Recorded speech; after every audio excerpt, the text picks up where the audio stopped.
Guys, now that we covered pretty much the instrumental portion of the track, I just wanted to give you guys some final tips and tricks that I've used for this particular record.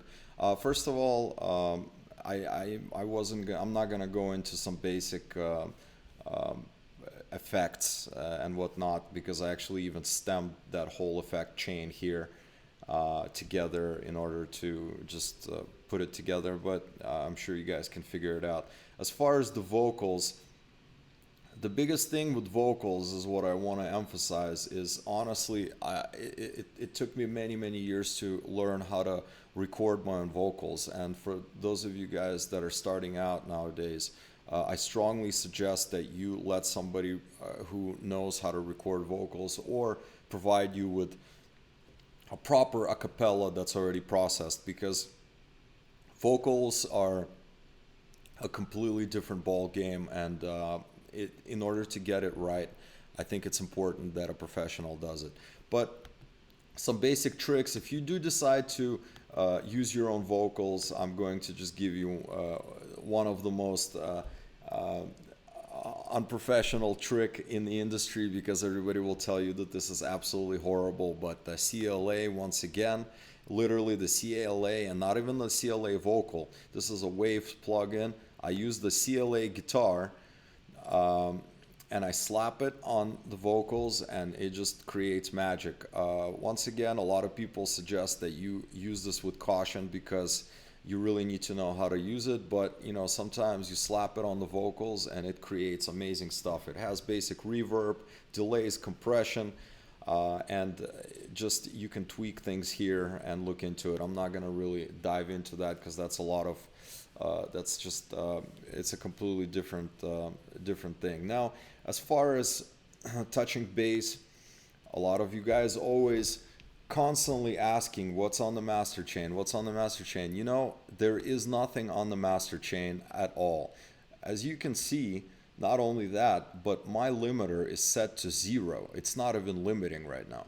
Absolutely nothing. So, because I always really want to perfect my records sounding really big and really loud without having anything squeezing on the master chain, on the master bus. Uh, if you're going to use something on the master bus, I suggest to use nothing more than some basic EQing. If you don't know what you're doing with the EQing, don't even put any EQing. Try to EQ all your stuff individually, and some basic compression. A compressor that I would suggest on the master bus for those of you that don't are not capable of getting any of the UAD stuff, I would definitely go for the Waves. Waves compressors are absolutely amazing, and one of the best Waves compressors I'm going to show you. It's the SSL. It's a very, very popular compressor for mastering. Actually, let me try to find it. There you go. SSL. You want to be putting the SSL. This is actually the SSL. The SSL EQ. Which, once again, if you guys are doing some EQing, go for it. SSL is great. EQ as well. When you're EQing, when you're doing compression on the master, what you want to be looking at is you want to have a very pretty big attack, so it's not really squeezing your track too much, but look into it and see what works. The most important thing here is looking at the ratio. The ratio always needs to be high, and the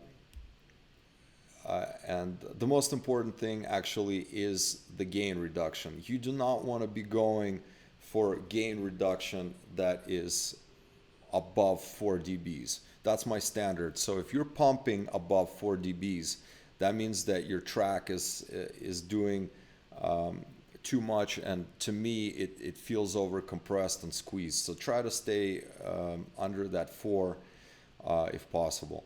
So those are my main things I would say for your master bus. For those of you guys that can't afford professional mastering yet, these are the things that you can do. But if you can, honestly, a good mastering engineer is not going to cost you more than $50, maybe $100 max. So if you have a record that is going out and it's going to be professionally released, I strongly suggest that you stay away from doing your own mastering, and unless you know what you guys are doing. I hope this tutorial helped. Like I mentioned, it's not crazy sound design because I was going for like a very beautiful radio sounding record, but I think it's important that you know how to make both and practice your skills on layering and creating organic sounds from pulling different interesting elements, I would say, from different sources. So good luck with your music, and stay tuned for more tutorials that I will be doing in the near future.